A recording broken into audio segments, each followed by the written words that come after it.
Hello everyone. आज मैं आपसे बात करने वाला हूँ निमोनिया, चेस्ट खराब, खांसी। ये क्या चीज़ होती है, कब आपको इसके लिए परेशान होना है, कब डॉक्टर के पास जाना ज़रूरी है और कब जाना ज़रूरी नहीं है, कब आप होम ट्रीटमेंट कर सकते हो। मेरा नाम डॉक्टर ताहिर रहमतुल्लाह है। मैं एक सीनियर कंसल्टेंट पीडियाट्रिशियन हूँ और आजकल मैं एसएमजेएस हॉस्पिटल जम्मू में पोस्टेड हूँ। तो पेरेंट्स को क्या है कि कन्फ्यूजन होता है, कन्फ्यूज़ होते हैं और परेशान भी होते हैं बच्चे की खांसी के लिए। तो मैं आपको ये कहना चाहता हूँ कि खांसी जो है वो निमोनिया का एक सिम्टम हो सकता है, लेकिन खांसी इज इक्वल टू निमोनिया नहीं है। मतलब खांसी का मतलब ये नहीं है कि निमोनिया। जैसे अक्सर हमारे बच्चे जो स्पेशली गाँव में जाते हैं, वो जब उधर रजिस्टर्ड मेडिकल प्रैक्टिशनर के पास जाते हैं या ऐसे ही केमिस्ट के पास जाते हैं, तो जब वो बोलते हैं कि बच्चे की चेस्ट खराब है, उसको खांसी है, तो कई बार इंजेक्शन शुरू कर देते हैं। तो मैं आपको बताना चाहता हूँ कि कब आपको परेशान होना है खांसी के लिए और कब नहीं होना है। तो कब आप घर पे ही एक दो दिन देख सकते हो। तो सबसे पहले मैं आपको बताऊंगा कि निमोनिया क्या होता है। तो जो हम चेस्ट खराब बोलते हैं, तो चेस्ट क्या है हमारा? चेस्ट ये चेस्ट के अंदर हमारे लंग्स होती हैं, जिसको फेफड़े बोलते हैं, जिसमें कि हवा होती है, हम सांस लेते हैं, हवा अंदर जाती है, हवा बाहर जाती है। तो हमारे फेफड़े के अंदर नॉर्मली हवा होती है। तो जब हवा होती है तो हमें सांस लेने में आसानी होती है। तो जब चेस्ट में इन्फेक्शन हो, तो इन्फेक्शन का मतलब है कि यूजली कोई जरासीम यूजली हवा के रास्ते हमारे चेस्ट में आते हैं। तो जब इन्फेक्शन होता है तो उन फेफड़ों की जगह पानी या पस भर जाता है, तो वो सॉलिड हो जाते हैं। जब वो सॉलिड होते हैं तो हमें सांस में दिक्कत होती है। तो जब सांस में दिक्कत होगी तो उसी को हम चेस्ट चेस्ट इन्फेक्शन को बेसिकली जब जब अंदर पस जम जाए तो उसी को हम निमोनिया बोलते हैं। तो लेकिन हम ऐसे कैसे पहचानें? तो एक चीज़ तो होती खांसी, लेकिन ज़्यादातर खांसी निमोनिया से नहीं होती, ये आपको जानना ज़रूरी है। ज़्यादातर खांसी जुकाम, अपर रेस्पिरेटरी ट्रैक्ट हम बोलते हैं, जो जुकाम जुकाम के साथ जो खांसी होती है वो यूजली उसका मतलब निमोनिया नहीं है। मतलब अगर अगर निमोनिया होगा, अगर खांसी के साथ निमोनिया होगा तो क्या होगा? खांसी के साथ साथ सांस बच्चे की तेज होगी, जैसे सांस तेज होगी।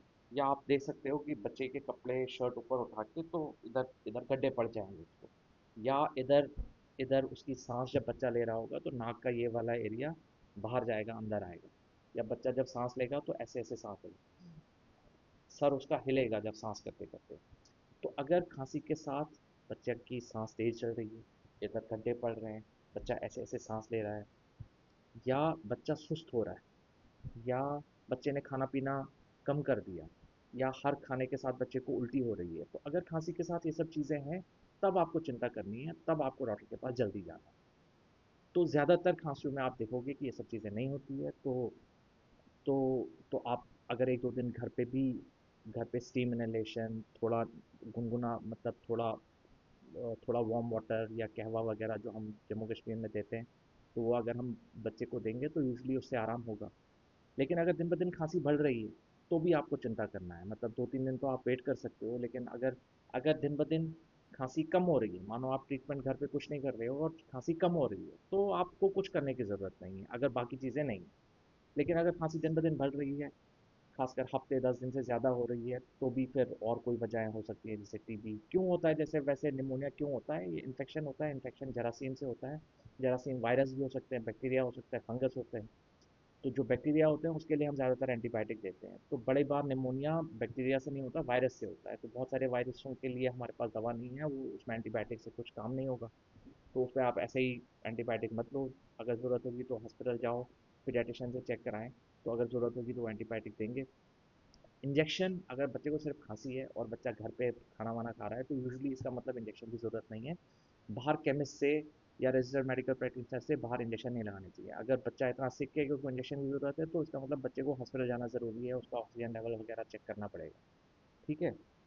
तो तो यही मैं बताना चाह रहा था। बेसिकली मैसेज मेरा आज का यही है कि अगर बच्चे को सिर्फ खांसी है, खासकर जुकाम के साथ, अगर आप कोई ट्रीटमेंट भी नहीं करेंगे और दिन ब दिन आप देखेंगे कि बच्चे बेटर हो रहा है, तो आपको कुछ नहीं करना है।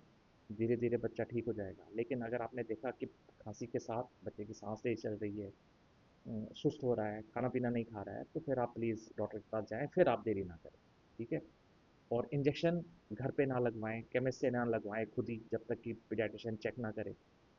तो यही आज का छोटा सा मैसेज था। इसके बारे में अगर आप कुछ पूछना चाहें तो आप मुझे प्लीज़ कमेंट्स में करिए।